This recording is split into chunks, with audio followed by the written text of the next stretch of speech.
अस्सलाम वालेकुम फ्रेंड्स, जैसा कि आप जानते ही होंगे JK board of professional entrance examination यानी JK पोपी के अंदर B pharmacy and D pharmacy की एडमिशन 2024-25 सेशन की स्टार्ट हो चुकी है।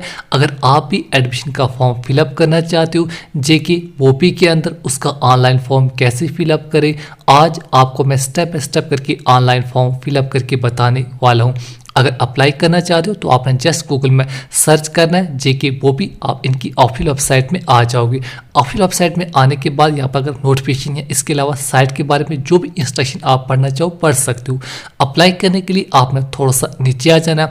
अब आप जिस भी कोर्स वगैरह के लिए आप अप्लाई करना चाहते हैं उसी कोर्स के नीचे अप्लाई वाले टैब पर क्लिक कर देना है। आज की वीडियो में B pharmacy and D pharmacy की जो यहाँ पर एडमिशन स्टार्ट हो चुकी है, अगर आप उनके लिए अप्लाई करना चाहते हैं उसके नीचे आप ऑप्शन देखेंगे click here to apply online. अब आपने click here to apply online वाले टैब पर क्लिक कर देना है। जैसे आप अप्लाई ऑनलाइन वाले टैब पर क्लिक करोगे आपके सामने एक न्यू पेज ओपन हो जाएगा। JK board of professional entrance examination यानी JK पोपी। इसके अलावा नीचे आपको फॉर्म की स्टार्ट डेट और लास्ट डेट वगैरह मेंशन की गई है। आप इन तमाम फॉर्म को 12 अप्रैल से लेकर 26 अप्रैल 2024 तक फॉर्म को फिलअप कर सकते हो। नीचे कुछ इंपॉर्टेंट इंस्ट्रक्शन वगैरह दी गई है। इसके अलावा नीचे आपको फोटोज, नीचे का साइज जो भी रहेगा आप नीचे आपको बताया गया। मैं रेकमेंड करूंगा अप्लाई करने से पहले तमाम इंपॉर्टेंट इंस्ट्रक्शन आप एक बार ज़रूर पढ़ लीजिए। तमाम इंपॉर्टेंट इंस्ट्रक्शन पढ़ने के बाद नीचे आपको 4 स्टेप में पूरे फॉर्म को कंप्लीट फिलअप करना पड़ेगा। सबसे पहले अगर आप फ्रेश कैंडिडेट पहली बार साइट में गए हो तो आपने click here to fill application form में टैग पर क्लिक कर देना है। याद रही आप खुद का या किसी भी अदर कैंडिडेट का फॉर्म फिलअप करे हो, सबसे पहले फर्स्ट लिंक आप देख लेंगे click here to fill application form. अब आपने click here to fill application form में टैग पर क्लिक कर देना है। यहाँ पर आपने ऑल ओवर टैग पर क्लिक कर देना, ये पेज आपको डायरेक्ट किसी अदर पेज पर आपको ले जाएगा। यहाँ पर भी तमाम इंपॉर्टेंट इंस्ट्रक्शन वगैरह दी गई है, फोटोज, नीचे का साइज। इसके अलावा तमाम इंपॉर्टेंट इंस्ट्रक्शन आप एक बार ज़रूर पढ़ लीजिए। इंपॉर्टेंट इंस्ट्रक्शन पढ़ने के बाद आपने नीचे लास्ट पर आ जाना है। टर्म एंड कंडीशन को एक्सेप्ट करने के बाद नीचे आपने अप्लाई वाले टैग पर क्लिक कर देना है। जैसे अप्लाई वाले टैग पर क्लिक करोगे आपके सामने फर्स्ट पेज ओपन हो जाएगा। यहाँ से आप स्टेप बाय स्टेप करके पूरे फॉर्म को फिलअप कर सकते हो। सबसे पहले आप जिस भी कोर्स के लिए आप अप्लाई करना चाहते हो, बी फार्मेसी या डी फार्मेसी, आप जिस भी कोर्स के लिए आप अप्लाई करना चाहते हो वो कोर्स आपने यहाँ पर सेलेक्ट कर लेना है। आप अपनी एजुकेशन क्वालिफिकेशन के मुताबिक या फिर जिस भी कोर्स के लिए आप अप्लाई करना चाहते हो कोर्स सेलेक्ट करने के बाद यहाँ पर मेरे केस पर 12th पास यहाँ पर नो मैंशन कर देता हूँ, आप अपने अकॉर्डिंग यस नो में मैंशन कर सकते हो। इसके अलावा नीचे जिस भी कैंडिडेट का या खुद का फॉर्म फिलअप करे स्टेप बाय स्टेप करके तमाम डिटेल्स को आपने मेंशन कर देना है। फर्स्ट कॉलम में जिस भी कैंडिडेट का फॉर्म फिलअप करे उस कैंडिडेट का अपने नाम मेंशन कर देना है। दिहाड़ी नाम आपने वही मेंशन करना है जो आपके 10th क्लास की मार्कशीट पर मेंशन होगा। यहाँ पर साफ साफ बताया गया है कि नाम आपने वही मेंशन करना है जो आपकी 10th क्लास की मार्कशीट पर मेंशन है, अदरवाइज आपका फॉर्म रिजेक्ट भी हो सकता है। मिस्टर मिसेस का साथ आपने बिल्कुल नहीं लगाना है। जो नाम आपके 10th क्लास की मार्कशीट पर है सेम टू सेम आपने वही मेंशन करने के बाद नेक्स्ट सेकंड कॉलम में अपना फादर नेम आपने मेंशन कर देना है। फादर नेम भी आपने वही मेंशन करना है जो आपकी 10th क्लास की मार्कशीट पर मेंशन होगा। इसके अलावा थर्ड कॉलम में अपना मदर नेम आपने मेंशन कर देना है। मदर नेम भी आपने वही मेंशन करना है जो आपकी 10th क्लास की मार्कशीट पर मेंशन होगा। नाम, father name, mother name mention करने के बाद फोर्थ कॉलम में डेट ऑफ बर्थ, जिस भी कैंडिडेट का या खुद का फॉर्म फिलअप करे उसके अपने डेट ऑफ बर्थ को मेंशन कर देना है। फर्स्ट कॉलम में डेट सेलेक्ट करने के बाद सेकंड कॉलम में मंथ सेलेक्ट करने के बाद थर्ड कॉलम में अपनी ईयर ऑफ बर्थ आपने सिलेक्ट कर लेनी है। दिहाड़ी डेट ऑफ बर्थ भी आपने वही मेंशन करनी है जो आपकी 10th क्लास की मार्कशीट पर मेंशन होगा। आपका नाम, parentage and date of birth 3 column आपने वही मेंशन करने हैं जो आपकी 10th क्लास की मार्कशीट पर मेंशन है, अदरवाइज आपका फॉर्म रिजेक्ट भी हो सकता है। इसके अलावा नीचे मेल या फीमेल कैंडिडेट जो भी फॉर्म को फिलअप कर रहा या रही है आप अपने अकॉर्डिंग मेंशन कर सकते हो।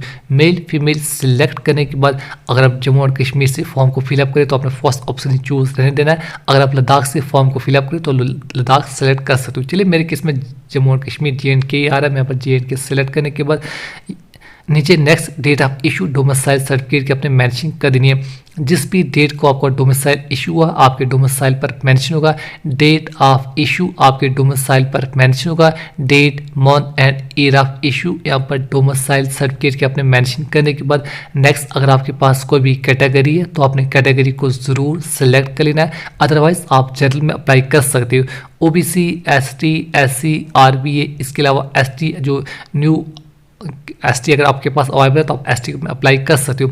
अगर इनमें से कोई भी कैटेगरी आपके पास अवेलेबल नहीं है तो आप ओपन मैट यानी ओएम में अप्लाई कर सकते हो। इसके अलावा अगर आपके केस में कोई सब कैटेगरी है तो आप ज़रूर यस मेंशन कीजिए, अदरवाइज आप यहाँ पर भी नो मेंशन कर सकते हो। आप अपने अकॉर्डिंग यस या नो पे मेंशन कीजिए। चलिए मेरे केस में नो आ रहा, अगर आपके पास कोई भी अदर कैटेगरी है तो आप ज़रूर यस मेंशन कीजिए। नेक्स्ट अब आपने अपना एग्जामिनेशन सेंटर यहाँ पर सेलेक्ट कर लेना है। दो अलग अलग सेंटर आपको दिए गए हैं, जम्मू एंड श्रीनगर। मैं रेकमेंड करूंगा अगर आप जम्मू डिवीज़न से फॉर्म को फिलअप कर रहे हो तो आपने जम्मू यहाँ पर सेलेक्ट कर लेना है। अगर आप कश्मीर डिवीज़न से फॉर्म को फिलअप कर रहे हो तो आपने श्रीनगर सेलेक्ट कर लेना है। आप अपने अकॉर्डिंग कुछ भी मेंशन कर सकते हो। एग्जामिनेशन सेंटर बाद में आप एडिट वगैरह नहीं कर पाओगे। एग्जामिनेशन सेंटर बिल्कुल ध्यान से मेंशन करने के बाद नेक्स्ट जिस भी कैंडिडेट का फॉर्म फिलअप करें उस कैंडिडेट की अपनी ईमेल आईडी मेंशन करने के बाद दोबारा से कन्फर्म ईमेल आईडी में उसी ईमेल आईडी को 2 बार मेंशन करने के बाद नेक्स्ट जिस भी कैंडिडेट का फॉर्म फिलअप करे उस कैंडिडेट का आपने 1 बाय 1 करके फुल लोकल एड्रेस मेंशन कर देना है। पहले लोकल एड्रेस, इसके अलावा डिस्ट्रिक्ट का नाम, पिन कोड, इसके अलावा यूनियन टेरिटरी आप जम्मू और कश्मीर या फिर लद्दाख आप अपने अकॉर्डिंग मेंशन कर सकते हो। अगर आपका parameter address and corporate address same है तो आपने same as parameter address choose कर लेना। इन केस अगर आपका अलग से है तो आप अलग करके भी मेंशन कर सकते हो।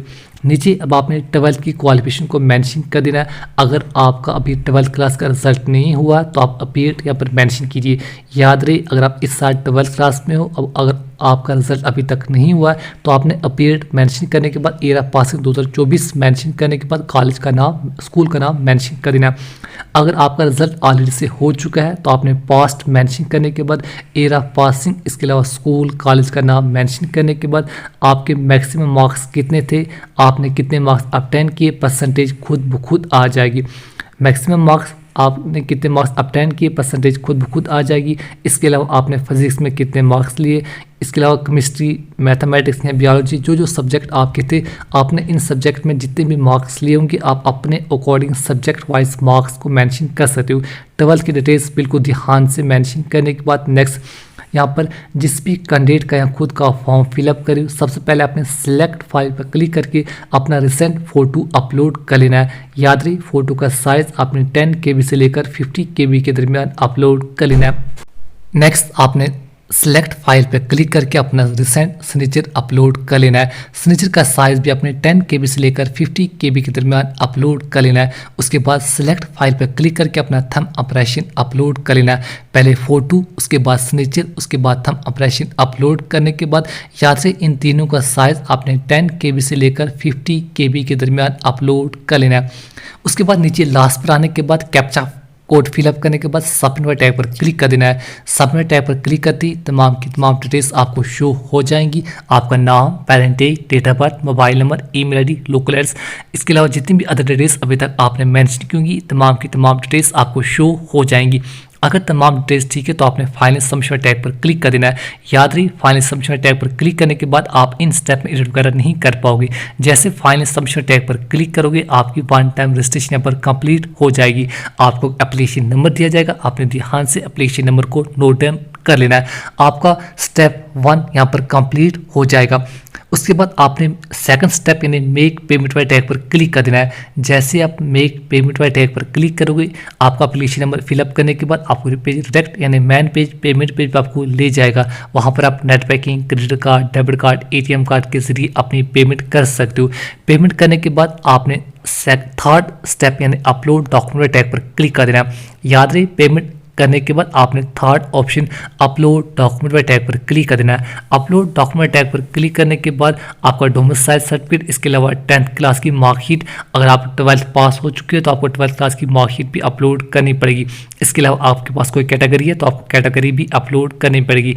डोमिसाइल 10th मार्कशीट अपलोड करने के बाद आपने फाइनल सबमिशन टैग पर क्लिक कर देना है। फाइनल सबमिशन टैग पर क्लिक करने के बाद आपने ध्यान से प्रिंट एप्लीकेशन फॉर्मेट टैग पर क्लिक करके इसकी हार्ड कॉपी या तो प्रिंट या फिर स्क्रीनशॉट या फिर डाउनलोड करके अपने फ़ोन वगैरह में रख लेना है। तो बस इस तरह से आप आसानी से जेके भोपी के अंदर जो B pharmacy and D pharmacy की जो यहाँ पर एडमिशन फॉर्म फिलअप कर सकते हो।